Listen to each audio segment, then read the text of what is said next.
নমস্কার। আজ 23শে জুলাই মঙ্গলবার। আজকের কয়েকটি গুরুত্বপূর্ণ সংবাদ পড়ছি আমি রাজেশ সাবর। মোদির সঙ্গে দেখা করে বন্যা পরিস্থিতি নিয়ে আলোচনা হিমন্তের। প্রধানমন্ত্রী নরেন্দ্র মোদির সঙ্গে গতকাল নয়াদিল্লিতে দেখা করলেন অসমের মুখ্যমন্ত্রী ডক্টর হিমন্ত বিশ্ব শর্মা।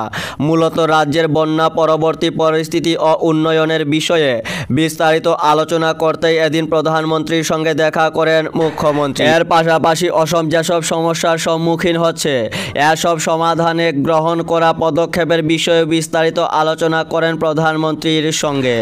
এনআরসিতে নাম থাকা আধার বঞ্চিতদের ভিড় উপচে পড়ল সার্কেল কার্যালয়ে।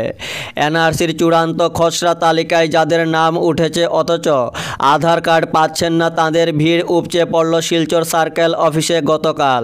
প্রথম দিন গতকাল অর্থাৎ সোমবার 8 শতাধিক নাগরিক তাদের যাবতীয় প্রমাণপত্র জমা দিয়েছেন শিলচর সদরঘাটের কাছে সার্কেল অফিসে। উল্লেখ্য, গত 20শে জুলাই কাছাড়ের জেলা কমিশনার কার্যালয় থেকে এক নির্দেশে শিলচর সদর, কাটিগড়া, উধারবন্দ ও সুনাইর সার্কেল অফিসারকে বলা হয়েছিল আধারবিহীনদের তথ্য সংগ্রহ করতে। হাইলাকান্দি, করিমগঞ্জ ও কাছাড়ে এনআরসির কারণে আধার বানাতে পারেননি যারা, অথচ এনআরসির চূড়ান্ত ড্রাফটে নাম আছে, তারা আগামী 6 দিনের মধ্যে voter ID, PAN card, ration card, এনআরসির এআর নম্বর, পরিবারের যাদের আধার আছে তাদের আধার কার্ড, এনআরসির ড্রাফট লিস্ট, আনুষঙ্গিক ডকুমেন্ট হিসাবে যাদের ভোটে নাম অন্তর্ভুক্ত হয়নি তাদের জন্মের প্রমাণপত্র, স্কুল ডকুমেন্টও কাজে আসতে পারে।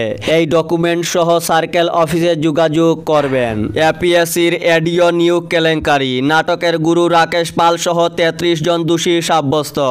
টানা 7 বছর তদন্ত ও বিশেষ আদালতের শুনানির পর অবশেষে গতকাল আসাম পাবলিক সার্ভিস কমিশনের কৃষি উন্নয়ন বিভাগের অফিসার নিয়োগ কেলেঙ্কারির 33 জন অভিযুক্তকে দোষী সাব্যস্ত করা হলো গৌহাটির বিশেষ আদালতের বিচারপতি দীপক ঠাকুরিয়া এজলাসে।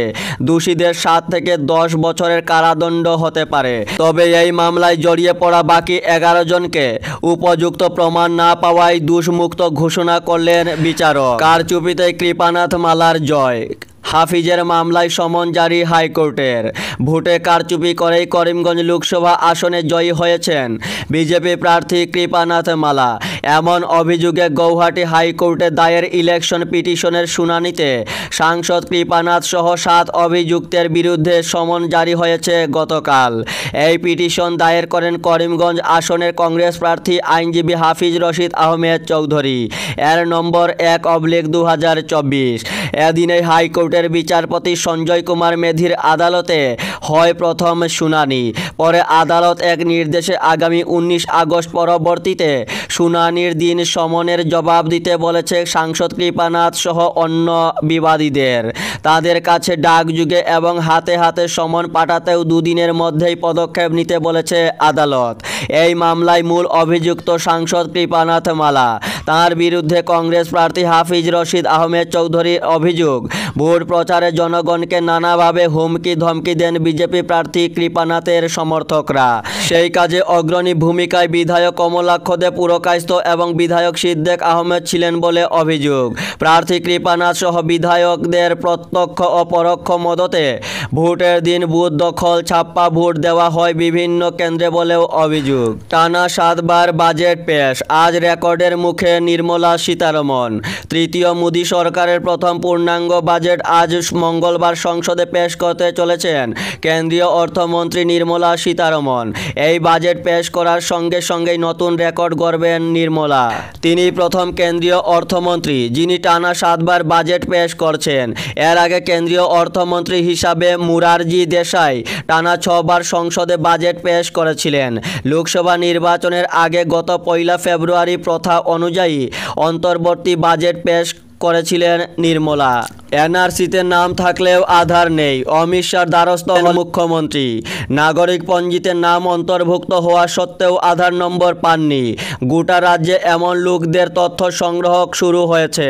মুখ্য সচিবের নির্দেশে বিভিন্ন জেলায় জেলা শাসকরা সার্কেল অফিসারদের তথ্য সংগ্রহের নির্দেশ দিয়েছেন। ফলে আধার না থাকা মানুষের তথ্য সংগ্রহের কাজ চলছে রাজ্য জুড়ে। এবার সেই সমস্যা নিয়ে কেন্দ্রের দ্বারস্থ হওয়ার কথা বলেছেন মুখ্যমন্ত্রী হিমন্ত বিশ্ব শর্মা।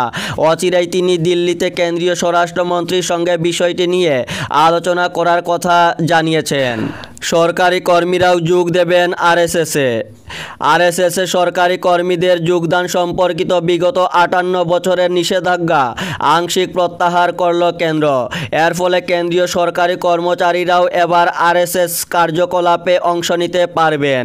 বিজেপির আইটি সেলের প্রধান অমিত মালব্য এই সংক্রান্ত বিজ্ঞপ্তির ছবি সোশ্যাল মিডিয়ায় শেয়ার করে একথা জানিয়েছেন। 1966 সালে তৎকালীন প্রধানমন্ত্রী ইন্দিরা গান্ধীর নির্দেশিকায় জানিয়েছিলেন কেন্দ্রীয় সরকারি কর্মীরা আরএসএস এবং জামাত-ই-ইসলামীর কার্যকলাপের সঙ্গে নিজেদের জড়াতে পারবেন না। সেই নির্দেশ রবিবার প্রত্যাহার করেছে কেন্দ্র। এ বিষয়ে গতকাল নিজের এক্স হ্যান্ডেলে অমিত মালব্য লিখেন, 1966 সালে অসাংবিধানিক নির্দেশ দেওয়া হয়েছিল। বলা হয়েছিল সরকারি কর্মচারীরা আরএসএসে যোগ দিতে পারবে না। এটা হওয়া উচিত ছিল না। এই নির্দেশ প্রত্যাহার করেছে নরেন্দ্র মোদী সরকার। রাজ্যের পড়ুয়াদের জন্য বাধ্যতামূলক হচ্ছে পেন। শিক্ষা সেতু সমস্যা সমাধানে কমিটি গঠিত। রাজ্যের লক্ষ লক্ষ শিক্ষার্থীর সামগ্রিক বিকাশের জন্য আরও একটি যুগান্তকারী পদক্ষেপ গ্রহণ শিক্ষা বিভাগের। রাজ্যের শিক্ষার্থীদের গুণগত মান নিরূপণের লক্ষ্যে শিক্ষা বিভাগের তরফে পেন অর্থাৎ পার্মানেন্ট এডুকেশন নম্বর সংযোজন করার কথা উল্লেখ করেছেন শিক্ষামন্ত্রী। রাজ্যের শিক্ষা বিভাগ অচিরেই প্রত্যেক শিক্ষার্থীকে প্রদান করবে এই পেন অ্যাকাউন্ট নম্বর। বিদ্যালয়ে নাম ভর্তির সঙ্গে সঙ্গে প্রত্যেক শিক্ষার্থীকে দেওয়া হবে একটি পার্মানেন্ট এডুকেশন নম্বর, যে নম্বরে শিক্ষার্থীর সাফল্য অসাফল্য প্রভৃতি যাবতীয় তথ্য, যাবতীয় সুবিধা এবং সমস্ত প্রমাণ সন্নিবিষ্ট থাকবে। এর আগে একমাত্র উচ্চশিক্ষার ক্ষেত্রে শিক্ষা বিভাগের তরফে প্রদান করা হয়েছিল বিশেষ অ্যাকাউন্ট নম্বর, কিন্তু এবার রাজ্যের সব স্কুলে প্রথম শ্রেণী থেকে অষ্টম শ্রেণী পর্যন্ত প্রত্যেক শিক্ষার্থীর জন্য চালু হবে বিশেষ প্যান নম্বর। এদিকে রাজ্যের শিক্ষা খণ্ডে ব্যবহার করা শিক্ষা সেতু অ্যাপকে নিয়ে সময়ে সময়ে শিক্ষক সমাজের বিভিন্ন জনের তরফে উত্থাপিত অভিযোগ নিষ্পত্তির জন্য রাজ্যের শিক্ষা বিভাগ একটি অভিযোগ দখলকারী কমিটি গঠন করে দিয়েছে। এই কমিটিতে এখন থেকে শিক্ষক অভিভাবকের অজর আপত্তি অথবা যে কোনো শিক্ষা সংক্রান্ত সমস্যা নিয়ে অভিযোগ দাখিল করা যাবে বলে জানিয়েছেন শিক্ষামন্ত্রী। কাটিগড়ায় গ্রেপ্তার কুখ্যাত 2 ডাকাত, উদ্ধার 2 ফোন। নৌকা নিয়ে বন্যা আক্রান্ত এলাকায় অভিযান চালিয়ে সাফল্য। বন্যা আক্রান্ত এলাকায় নৌকা নিয়ে অভিযান চালিয়ে কুখ্যাত 2 ডাকাতকে গ্রেপ্তার করল পুলিশ। আরও একজনকে আটক করা হয়েছে। চলছে জিজ্ঞাসাবাদ। ধৃতদের কাছ থেকে 1 মাস আগে টিআরকে রোডের ডাকাতি কাণ্ডে লুটপাট করে নিয়ে যাওয়া একটা আইফোন এবং একটা অ্যান্ড্রয়েড ফোন উদ্ধার করা হয়েছে। উল্লেখ্য, 20 জুন গভীর রাতে কাটিগড়ার টিআরকে রোডের রাস্তা অবরোধ করে একটি অটোরিকশায় ডাকাতি করে একদল সশস্ত্র ডাকাত দল। বদরপুর স্টেশন থেকে বালিরঘাটে বাড়ি ফেরার সময় টিআরকে রোডের গোবিন্দপুরে ডাকাতদের খপ্পরে পড়েন অটোযাত্রীরা। তাদের কাছ থেকে নগদ টাকা সহ ডাকাতরা হাতিয়ে নিয়েছিল একটা আইফোন সহ 2টো অ্যান্ড্রয়েড ফোন।